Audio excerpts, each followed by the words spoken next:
Good morning, my dear students. Welcome to Political Science online class. Dear students, in previous video, we have learned topic like kinds of constitution. Today, in this video, I am going to explain the essential of an ideal constitution. Essential of an ideal constitution.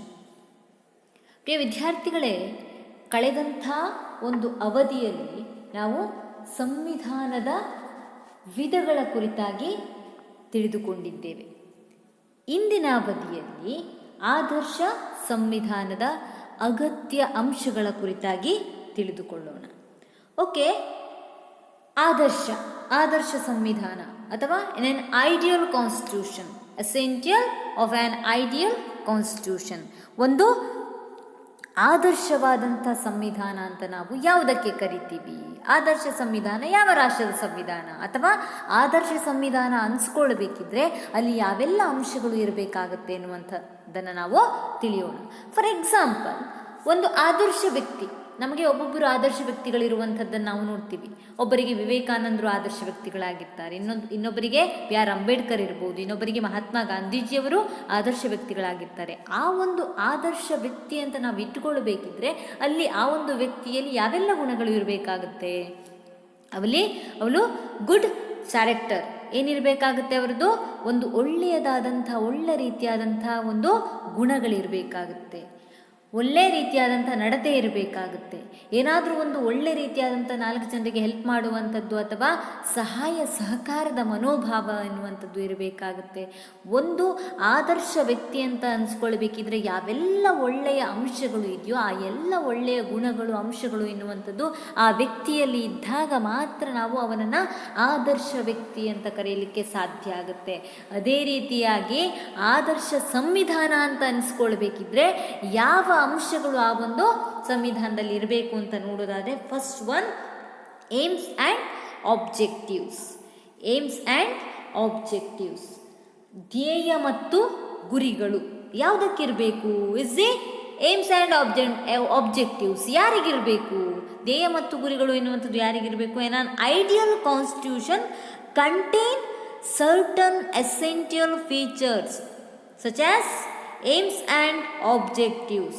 An ideal constitution contains aims and objectives of the state.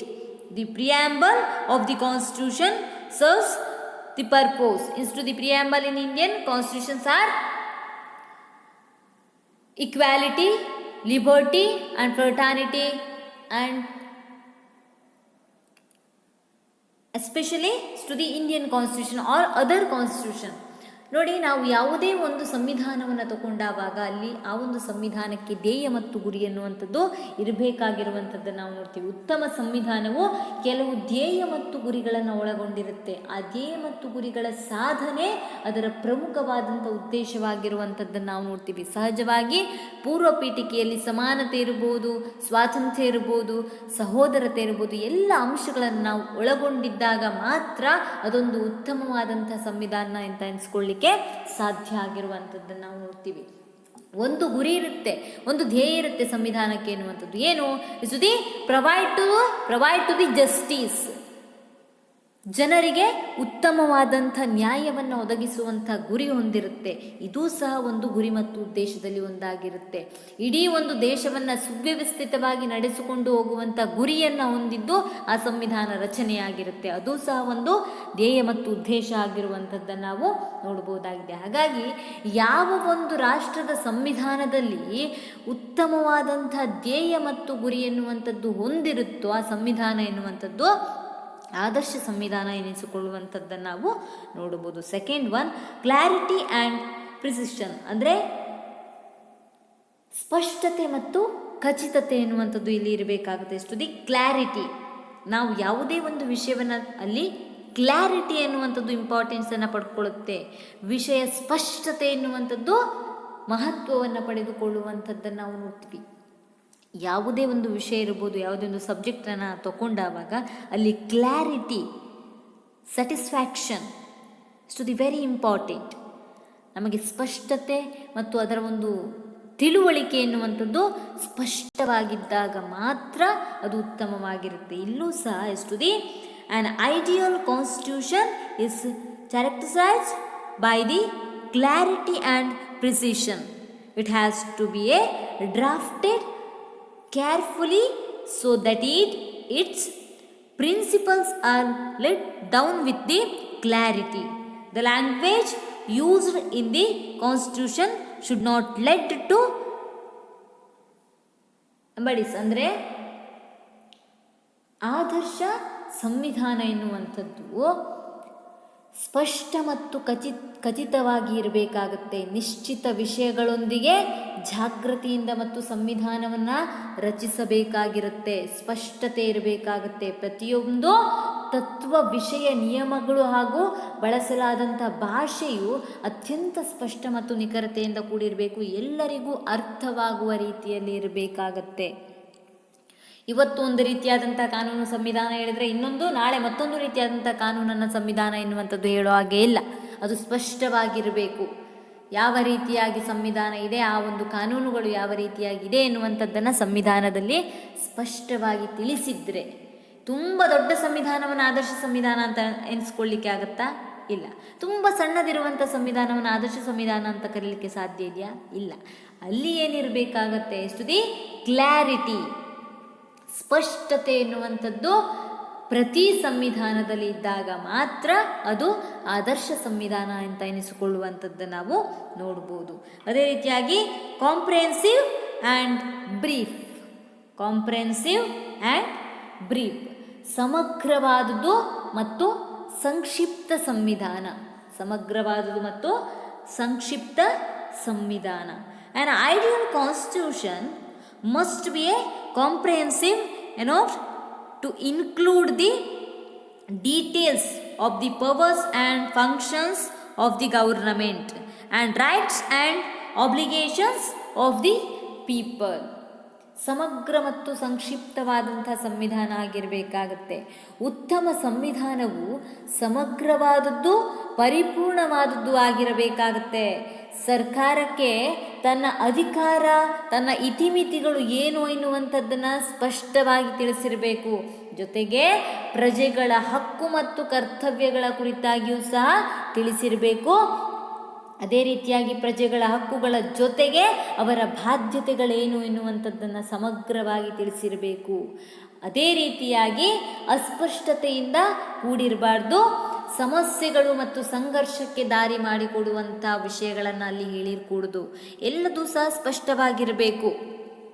ಸರ್ಕಾರ ಏನು ಕೆಲಸ ಮಾಡಬೇಕಪ್ಪ, ಪ್ರಧಾನಮಂತ್ರಿಯ ಕಾರ್ಯ ಏನು, ಮುಖ್ಯಮಂತ್ರಿಯ ಕಾರ್ಯ ಏನು, ರಾಜ್ಯಪಾಲರು ಯಾವೆಲ್ಲ ಕೆಲಸವನ್ನು ಮಾಡಬೇಕು, ಅವರ ಅಧಿಕಾರ ವ್ಯಾಪ್ತಿ ಏನಿದೆ, ರಾಷ್ಟ್ರಪತಿಗಳ ಕೆಲಸ ಏನು, ಎಲೆಕ್ಷನ್ ಚುನಾವಣೆಗಳು ಹೇಗೆ ನಡೆಯಬೇಕು ಎನ್ನುವುದೆಲ್ಲವೂ ಸಹಿತವಾಗಿ ಸಮಗ್ರವಾಗಿ, ಜೊತೆಗೆ ಸಂಕ್ಷಿಪ್ತವಾಗಿರಬೇಕು. ಸೊ ನಾನು ಆವಾಗ ಹೇಳಿದಾಗೆ ಅತ್ಯಂತ ದೊಡ್ಡದಾದ ಸಂವಿಧಾನನೂ ಆದರ್ಶ ಸಂವಿಧಾನ ಅಂತ ಅನ್ಸ್ಕೊಳ್ಳೋದಿಲ್ಲ, ಅತ್ಯಂತ ಚಿಕ್ಕ ಸಂವಿಧಾನನೂ ಸಹ ಆದರ್ಶ ಸಂವಿಧಾನ ಅಂತ ಅನ್ಸ್ಕೊಳ್ಳೋದಿಲ್ಲ.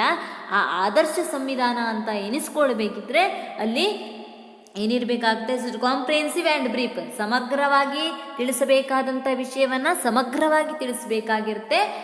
ಚಿಕ್ಕದಾಗಿ ಸಮಗ್ರತೆಯನ್ನು ಸಹ ಒಂದು ಸಂಕ್ಷಿಪ್ತವಾಗಿ ಹೇಳುವಂಥ ಒಂದು ಸಂವಿಧಾನವನ್ನು ಇಲ್ಲಿ ಆದರ್ಶ ಸಂವಿಧಾನ ಅಂತ ನಾವು ಕರಿಬಹುದಾಗಿದೆ. ಅದೇ ರೀತಿಯಾಗಿ next one, structure of the state. Structure of the state, ರಾಜ್ಯದ ರಚನೆ ಎನ್ನುವಂಥದ್ದು. ಸ್ಟ್ರಕ್ಚರ್ ಆಫ್ ದಿ ಸ್ಟೇಟ್, ರಾಜ್ಯದ ರಚನೆ ಹೇಗಿರಬೇಕು ಎನ್ನುವಂಥದ್ದನ್ನು ಸಹ ಸಂವಿಧಾನ ತಿಳಿಸಿರಬೇಕಾಗತ್ತೆ. The constitution determines the structure of the state whatever is it is unitary with the single government like UK. It's a federal with dual governments like the USA. ರಾಜ್ಯದ ರಚನೆ ಎನ್ನುವಂಥದ್ದು ಹೇಗಿರಬೇಕು ಎನ್ನುವಂಥದ್ದನ್ನು ಇಲ್ಲಿ ಸಂವಿಧಾನ ಎನ್ನುವಂಥದ್ದು ತಿಳಿಸಿರಬೇಕಾಗತ್ತೆ. ಆದರ್ಶ ಸಂವಿಧಾನದ ರಾಜ್ಯದೊಂದಿಗೆ ಇನ್ನೊಂದು ಸಂವಿಧಾನದ ಇನ್ನೊಂದು ಅವಶ್ಯಕತೆ ಎಂದರೆ ರಾಜ್ಯದ ರಚನೆಯ ಬಗ್ಗೆ ಸ್ಪಷ್ಟವಾಗಿ ತಿಳಿಸಿರಬೇಕಾಗುತ್ತೆ. ಅದು ಏಕಾತ್ಮಕ ಸರ್ಕಾರ ಮಾದರಿ ವ್ಯವಸ್ಥೆಯನ್ನು ಹೊಂದಿದೆಯೋ ಅಥವಾ ಸಂಯುಕ್ತ ಮಾದರಿ ಸರ್ಕಾರ ವ್ಯವಸ್ಥೆಯನ್ನು ಹೊಂದಿರಬೇಕು ಎನ್ನುವಂಥದ್ದನ್ನು ಸ್ಪಷ್ಟವಾಗಿ ತಿಳಿಸಿರಬೇಕಾಗಿರುವಂಥದ್ದನ್ನು ನಾವು ನೋಡಬಹುದಾಗಿದೆ. ಸ್ಟುಡಿ whatever is the unitary or federal government, ಏಕಾತ್ಮಕ ಮಾದರಿ ಸರ್ಕಾರವನ್ನು ಹೊಂದಿರಬೇಕು ಅಥವಾ ಸಂಯುಕ್ತ ಮಾದರಿ ಸರ್ಕಾರ ವ್ಯವಸ್ಥೆಯನ್ನು ಹೊಂದಿರಬೇಕು ಎನ್ನುವಂಥದ್ದನ್ನು ತಿಳಿಸಿರಬೇಕಾಗುತ್ತೆ. Study unitary with the single government and federal with the dual government. ಏಕಾತ್ಮಕ ಮಾದರಿಯ ಸರ್ಕಾರ ವ್ಯವಸ್ಥೆ ಅಂದರೆ ಕೇವಲ ಒಂದೇ ಕೇಂದ್ರ ಸರ್ಕಾರ ಇಡೀ ರಾಷ್ಟ್ರಕ್ಕೆ ಇದ್ದರೆ ಅದನ್ನು ನಾವು ಏಕಾತ್ಮಕ ಮಾದರಿಯ ಸರ್ಕಾರ ಅಂತ ಕರಿತೀವಿ. Study single government system, only a central government. ಕೇವಲ ಕೇಂದ್ರ ಸರ್ಕಾರ ಮಾತ್ರ ಇದ್ದರೆ ಅದನ್ನು ನಾವು ಏಕಾತ್ಮಕ ಮಾದರಿಯ ಸರ್ಕಾರ ಅಂತ ಕರಿತೀವಿ. Study federal government or dual government system. Study central government and state government. ಅದೇ ರೀತಿಯಾಗಿ ಸಂಯುಕ್ತ ಮಾದರಿಯ ಸರ್ಕಾರ ಹೊಂದಿರಬೇಕು ಎನ್ನುವಂಥದ್ದು, ಸಂಯುಕ್ತ ಮಾದರಿಯ ರಾಜ್ಯ ವ್ಯವಸ್ಥೆ ಇರಬೇಕು ಅಂತಾನು ಸಹ ಹೇಳಬೇಕು. ಸುದ್ದಿ ಡ್ಯುಯಲ್ ಗೌರ್ನಮೆಂಟ್, ಇಲ್ಲಿ ನಾವು ಎರಡು ರೀತಿಯಾದಂಥ ಸರ್ಕಾರ ವ್ಯವಸ್ಥೆಯನ್ನು ನೋಡ್ತೀವಿ, ಕೇಂದ್ರ ಸರ್ಕಾರ ಮತ್ತು ಅದೇ ರೀತಿಯಾಗಿ ರಾಜ್ಯ ಸರ್ಕಾರ, ಎರಡನ್ನೂ ಸಹ ನಾವಿಲ್ಲಿ ನೋಡುವಂಥದ್ದನ್ನು ನಾವಿಲ್ಲಿ ನೋಡ್ಬೋದಾಗಿದೆ. ಸರ್ಕಾರ ಯಾವ ರೀತಿಯಾದಂಥ ಮಾದರಿ ಸರ್ಕಾರ ಹೊಂದಬೇಕು ಅಥವಾ ಯಾವ ರೀತಿಯಾದಂಥ ರಾಜ್ಯ ಹೊಂದಬೇಕು ಎನ್ನುವಂಥದ್ದನ್ನು ಹೇಳಿರುವಂಥದ್ದನ್ನು ನಾವು ನೋಡ್ತೀವಿ. Next one, forms of government. Forms of government, ಸರ್ಕಾರದ ಮಾದರಿ, ಸರ್ಕಾರದ ಮಾದರಿಯನ್ನು ಹೇಳಿರಬೇಕು. It prescribes the forms of government other parliamentary like India or presidential like the USA. ಸರ್ಕಾರದ ಮಾದರಿ ಎನ್ನುವಂಥದ್ದು ಯಾವ ರೀತಿಯಾಗಿದೆ ಅಂತ ಹೇಳಬೇಕು. ಆದರ್ಶ ಸಂವಿಧಾನ ಅಂತ ಅನಿಸ್ಕೊಳ್ಬೇಕಿದ್ರೆ ಆ ರಾಷ್ಟ್ರ ಸಂಸದೀಯ ಮಾದರಿಯ ಸರ್ಕಾರ ವ್ಯವಸ್ಥೆಯನ್ನು ಹೊಂದಬೇಕು ಅಥವಾ ಅಧ್ಯಕ್ಷೀಯ ಮಾದರಿಯ ಸರ್ಕಾರ ವ್ಯವಸ್ಥೆಯನ್ನು ಹೊಂದಬೇಕು ಎನ್ನುವಂಥದ್ದನ್ನು ಸ್ಪಷ್ಟವಾಗಿ ತಿಳಿಸಿರಬೇಕು. ಸುದೇ parliamentary form of government to the example in India and presidential form of government are adopted in USA.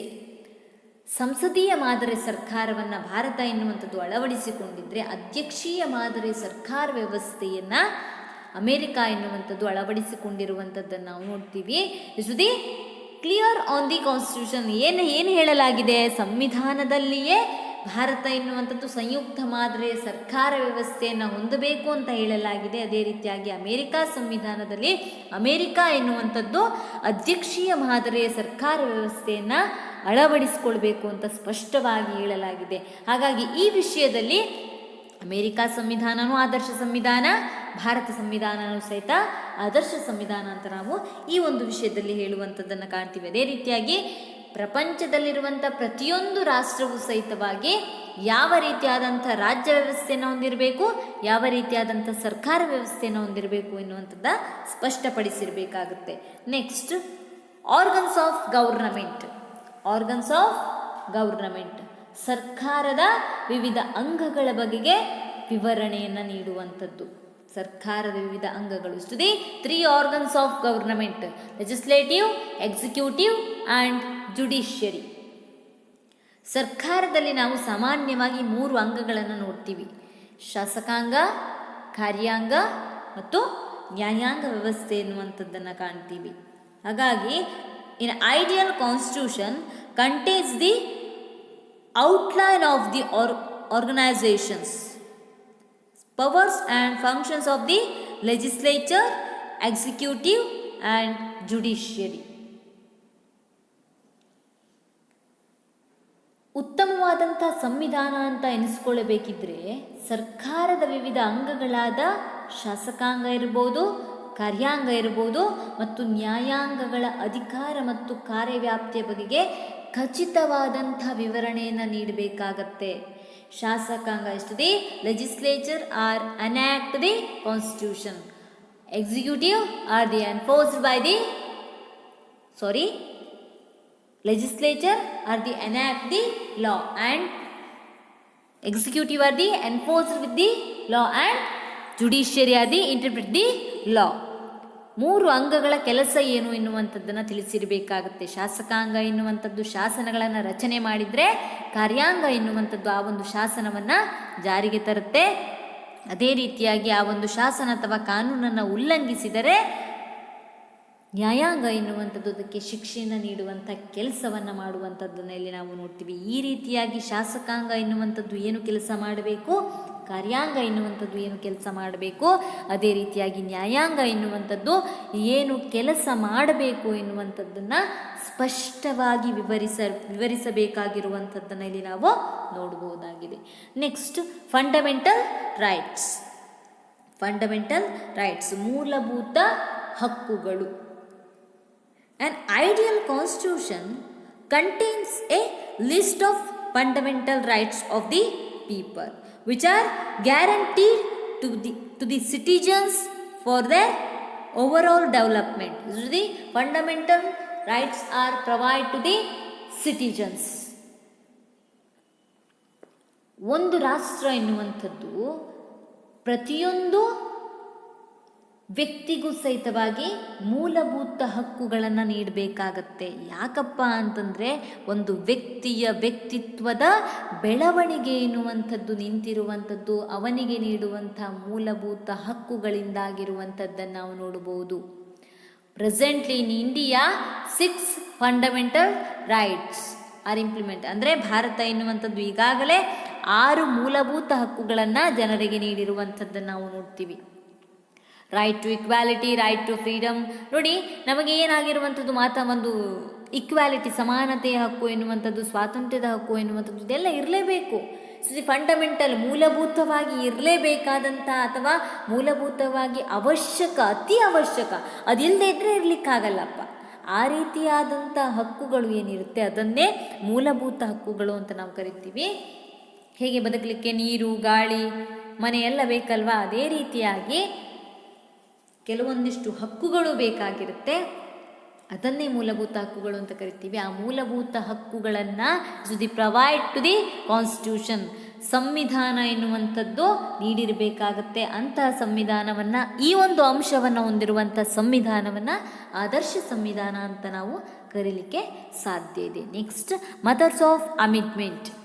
Methods of amendment, ತಿದ್ದುಪಡಿ ವಿಧಾನ. The frames of the Constitution cannot interpret the changes that are likely to take place in course of time. An ideal Constitution should represent the needs of people and meet those needs. It provide for methods for its amendment. ಸಂವಿಧಾನ ರಚನಾ ಸಮಯದಲ್ಲಿ ಸಂವಿಧಾನ ರಚನಾಕಾರರು ಭವಿಷ್ಯದಲ್ಲಿ ಆಗಬಹುದಾದಂಥ ಒಂದು ಬದಲಾವಣೆಯನ್ನು ನಿರೀಕ್ಷಿಸಲು ಸಾಧ್ಯವಾಗಿಲ್ಲದ ಕಾರಣಕ್ಕಾಗಿ ಕಾಲಕಾಲಕ್ಕೆ ಆಗುವಂಥ ಬದಲಾವಣೆಗೆ ಹೊಂದಿಕೊಳ್ಳುವಂತೆ ತಿದ್ದುಪಡಿಗೆ ಅವಕಾಶಗಳನ್ನು ಅಥವಾ ತಿದ್ದುಪಡಿ ವಿಧಾನಗಳನ್ನು ಹೊಂದಿರಬೇಕಾಗಿರುವಂಥದ್ದು ಆದರ್ಶ ಸಂವಿಧಾನದ ಅಗತ್ಯವಾದಂಥ ಅಂಶವಾಗಿರುವಂಥದ್ದನ್ನು ನಾವು ನೋಡ್ತೀವಿ. ಆಗ ಮಾತ್ರ ಒಂದು ಸಂವಿಧಾನವನ್ನು ತಿದ್ದುಪಡಿ ಮಾಡಲಿಕ್ಕೆ ಬಂದರೆ ಮಾತ್ರ ಪ್ರಜೆಗಳ ಅಗತ್ಯತೆಗಳಿಗೆ ಪೂರಕವಾಗುವಂತಹ ಒಂದು ವ್ಯವಸ್ಥೆಯನ್ನು ತರಲಿಕ್ಕೆ ಸಾಧ್ಯ ಆಗುವಂಥದ್ದನ್ನು ನಾವು ನೋಡ್ತೀವಿ. 10 ವರ್ಷದ ಹಿಂದೆ ಏನೋ ಒಂದು ಸಂವಿಧಾನ ರಚನೆ ಆಯಿತು ಅಂತ ಇಟ್ಕೊಳ್ಳಿ, ಅಲ್ಲಿ ಪ್ರೆಸೆಂಟಾಗಿ ಆ ಸಿಚುವೇಶನ್ ಇಲ್ಲ. ಆವಾಗ ಆ ಒಂದು ಸಂವಿಧಾನಕ್ಕೆ ನಾವು ತಿದ್ದುಪಡಿಯನ್ನು ಮಾಡುವಂಥದ್ದು ಅವಶ್ಯಕವಾಗಿರುವಂಥದ್ದನ್ನು ನಾವು ನೋಡ್ಬೋದಾಗಿದೆ. ಫಾರ್ ಎಕ್ಸಾಂಪಲ್, ಇಂಡಿಯನ್ ಕಾನ್ಸ್ಟಿಟ್ಯೂಷನ್ ನಾವು ತಗೊಂಡಾಗ ದಿ ರಿಸರ್ವೇಷನ್ ಅಥವಾ ಮೀಸಲಾತಿ ಎನ್ನುವಂಥದ್ದು ಅಂಬೇಡ್ಕರ್ ಅವರು ಹೇಳಿದರು, ಒಂದು ಹಂತದ ತನಕ ಕೊಡಬೇಕು ಅಂತ ಹೇಳಿದರು ಮೀಸಲಾತಿ ಎನ್ನುವಂಥದ್ದು. ಬಟ್ ಈ ಮೀಸಲಾತಿಯನ್ನು ಈಗಿನ ರಾಜಕಾರಣಿಗಳು ಅಡ್ವಾಂಟೇಜ್ ಆಗಿ ತಗೊಂಡು ಬಿಟ್ಟು ಒಂದು ವೋಟಿಂಗ್ ಸಿಸ್ಟಮ್ ಆಗಿ ಮಾಡ್ಕೊಂಡು ಬಿಟ್ಟಿದ್ದಾರೆ. ಕೆಲವೊಂದಿಷ್ಟು ಸಮಾಜಕ್ಕೆ ರಿಸರ್ವೇಷನನ್ನು ಕೊಡ್ತೀವಿ ಅಂತ ಹೇಳ್ತಾರೆ, ಗುಂಪುಗಳಿಗೆ ರಿಸರ್ವೇಷನ್ನ ಕೊಡ್ತೀವಿ ಅಂತ ಹೇಳ್ತಾರೆ. ಆ ಬೇಸಿಸ್ ಮೇಲೆ ವೋಟನ್ನು ತಗೊಳ್ತಾರೆ. ಒಂದು ರೀತಿಯಾದಂತಹ ಒಂದು ವೋಟ್ ಬ್ಯಾಂಕ್ ಆಗಿ ಮಾಡಿಕೊಂಡಿದ್ದಾರೆ. ಆದರೆ ಸಂವಿಧಾನದಲ್ಲಿ ತಿಳಿಸಿದ್ರು ಅಂಬೇಡ್ಕರ್ ಅವರು ರಿಸರ್ವೇಷನ್ ಪಾಲಿಸಿಯನ್ನು ಆ ಒಂದು ಸಮಾನತೆ ಬಂದ ನಂತರ ತೆಗೆದುಹಾಕಲಿಕ್ಕೆ ಅವಕಾಶ ಇದೆ ಅಂತ ಹೇಳಿದ್ರು. ಆದರೆ ಅದು ಜಾಸ್ತಿ ಆಗ್ತಾ ಬರ್ತಾ ಇದೆ ವಿನಃ ಕಡಿಮೆ ಆಗ್ತಾ ಬರ್ತಾ ಇಲ್ಲ. ಯಾಕೆ? ಇದಕ್ಕೆಲ್ಲ ಕಾರಣ ಮೂಲ ರಾಜಕಾರಣಿಗಳಾಗಿದ್ದಾರೆ. ಆದರೆ ಆದರ್ಶ ಸಂವಿಧಾನದಲ್ಲಿ ಅದಕ್ಕೆ ಅವಕಾಶವನ್ನು ಕಲ್ಪಿಸಿದ್ದಾರೆ. 10 ವರ್ಷ ಇದ್ದಂಥ ಸಿಚುವೇಶನ್ನಿಗೆ ಇವತ್ತಿಗೆ ಬೇರೆ ರೀತಿಯಾದಂಥ ವ್ಯತ್ಯಾಸ ಇದ್ದಾವಾಗ ಸಂವಿಧಾನದಲ್ಲಿ ಕೆಲವೊಂದಿಷ್ಟು ಬದಲಾವಣೆಗಳನ್ನು ಕಾಲಕ್ಕೆ ಮಾಡಿಕೊಳ್ಳಿಕ್ಕೆ ಅವಕಾಶಗಳನ್ನು ಕಲ್ಪಿಸಿಕೊಟ್ಟಾಗ ತಿದ್ದುಪಡಿಯನ್ನು ಮಾಡಬೇಕಾಗತ್ತೆ. ಅಂದಾಗ ಮಾತ್ರ ಅದೊಂದು ಆದರ್ಶ ಸಂವಿಧಾನ ಅಂತ ಎನಿಸ್ಕೊಳ್ಳಿಕ್ಕೆ ಸಾಧ್ಯ ಆಗಿರುವಂಥದ್ದನ್ನು ನಾವು ನೋಡ್ಬೋದಾಗಿದೆ. Next, ensure the independence of judiciary. ಸ್ವತಂತ್ರ ನ್ಯಾಯಿಕ ವ್ಯವಸ್ಥೆಗೆ ಅವಕಾಶವಿರಬೇಕಾಗುತ್ತೆ. ಸ್ವತಂತ್ರ ನ್ಯಾಯಿಕ ವ್ಯವಸ್ಥೆಗೆ ಅವಕಾಶ. So the ensure the independence of judiciary. An independent judiciary is essential for success of democracy. ಒಂದು ಪ್ರಜಾಪ್ರಭುತ್ವ ವ್ಯವಸ್ಥೆ ಎನ್ನುವಂಥದ್ದು ಯಶಸ್ವಿಯಾಗಬೇಕಾದರೆ ಅಲ್ಲಿ ಸ್ವತಂತ್ರ ನ್ಯಾಯಾಂಗ ವ್ಯವಸ್ಥೆ ಎನ್ನುವಂಥದ್ದು ಇರಲೇಬೇಕಾಗತ್ತೆ. The independence of judiciary must also be guaranteed by the constitution. It should be free from the legislative and executive control. ನ್ಯಾಯಾಂಗ ಎನ್ನುವಂಥದ್ದು ಯಾವ ಸಂದರ್ಭದಲ್ಲಿಯೂ ಸಹಿತವಾಗಿ ಶಾಸಕಾಂಗ ಮತ್ತು ಕಾರ್ಯಾಂಗದ ಹಿಡಿತಕ್ಕೆ ಒಳಗಾಗಕೂಡದು. ಒಂದೊಮ್ಮೆ ಹಿಡಿತಕ್ಕೆ ಒಳಗಾದರೆ ಆ ಒಂದು ರಾಷ್ಟ್ರದಲ್ಲಿ ಸರಿಯಾದ ನ್ಯಾಯಿಕ ವ್ಯವಸ್ಥೆ ಇಲ್ಲ ಎಂದು ಅರ್ಥ ಆಗತ್ತೆ. ಅಲ್ಲಿಯ ಜನರಿಗೆ ಸರಿಯಾದಂತಹ ಒಂದು ನ್ಯಾಯ ಸಿಗೋದಿಲ್ಲ. ಹಾಗಾಗಿ ಆದರ್ಶ ಸಂವಿಧಾನದಲ್ಲಿ ಏನು ಹೇಳಿರಬೇಕಾಗತ್ತೆ? It should provide to the independence judicial system. ಸ್ವತಂತ್ರ ನ್ಯಾಯಿಕ ವ್ಯವಸ್ಥೆಗೆ ಅವಕಾಶವನ್ನು ಕೊಟ್ಟಿರಬೇಕಾಗುತ್ತೆ. ನ್ಯಾಯಾಂಗದ ಕೆಲಸದಲ್ಲಿ ಯಾರೂ ಸಹ ಹಸ್ತಕ್ಷೇಪವನ್ನು ಮಾಡೋ ಹಾಗೆ ಇಲ್ಲ. ಶಾಸಕಾಂಗ ಇರ್ಬೋದು, ಕಾರ್ಯಾಂಗ ಇರ್ಬೋದು, ಯಾರು ಸಹಿತವಾಗಿ ನ್ಯಾಯಾಂಗದ ಕೆಲಸದಲ್ಲಿ ಹಸ್ತಕ್ಷೇಪ ಮಾಡಬಾರ್ದು. ನ್ಯಾಯಾಂಗ ಎನ್ನುವಂಥದ್ದು ಪ್ರತ್ಯೇಕವಾಗಿ ಸ್ವತಂತ್ರವಾಗಿದ್ದಾಗ ಮಾತ್ರ ನ್ಯಾಯ ತೀರ್ಮಾನ ಎನ್ನುವಂಥದ್ದು ಸರಿಯಾಗಿ ನಡೆಯಲಿಕ್ಕೆ ಸಾಧ್ಯ ಆಗುವಂಥದ್ದನ್ನು ನಾವು ನೋಡ್ತೀವಿ. ಸೊ ಇವಿಷ್ಟು essential of an ideal constitution. ಆದರ್ಶ ಸಂವಿಧಾನದ ಪ್ರಮುಖವಾದಂಥ ಅಂಶಗಳನ್ನು ನಾವು ನೋಡ್ತೀವಿ. ಆದರ್ಶ ಸಂವಿಧಾನವು ಒಂದು ರಾಷ್ಟ್ರದ ಅಸ್ತಿತ್ವ ಮತ್ತು ಅದರ ಕಾರ್ಯವೈಖರಿಯ ಮುಖ್ಯವಾಗಿ ಪ್ರಜಾಪ್ರಭುತ್ವ ವ್ಯವಸ್ಥೆಯಂಥ ಯುಗದಲ್ಲಿ ಅತ್ಯಂತ ಪ್ರಮುಖವಾಗಿ ಸಂವಿಧಾನದ ಆಧಾರದ ಮೇಲೆಯೇ ಎಲ್ಲ ಆಡಳಿತ ಎನ್ನುವಂಥದ್ದು ನಡೆಯೋದ್ರಿಂದಾಗಿ ಆದರ್ಶ ಸಂವಿಧಾನ ಎನ್ನುವಂಥದ್ದು ಬೇಕಾಗಿರುವಂಥದ್ದು ಅತ್ಯಂತ ಅವಶ್ಯಕವಾಗಿರುತ್ತೆ. ಈ ಎಲ್ಲ ಅಂಶಗಳನ್ನು ಒಳಗೊಂಡಿದ್ದರೆ ಮಾತ್ರ ಅದನ್ನು ನಾವು ಆದರ್ಶ ಸಂವಿಧಾನ ಅಂತ ಕರೆಯುವಂಥದ್ದನ್ನು ನಾವು ನೋಡ್ಬೋದು. ಸೊ ಇವಿಷ್ಟು essential of an ideal constitution, ಆದರ್ಶ ಸಂವಿಧಾನದ ಅಗತ್ಯ ಅಂಶಗಳು ಎನ್ನುವಂಥದ್ದನ್ನು ನಾವು ನೋಡ್ತೀವಿ. In next hour will going to explain in forms of government. ಮುಂದಿನ ಒಂದು ಅವಧಿಯಲ್ಲಿ ನಾವು ಸರ್ಕಾರದ ವಿಧಗಳ ಕುರಿತಾಗಿ ತಿಳಿಯೋಣ. Thank you.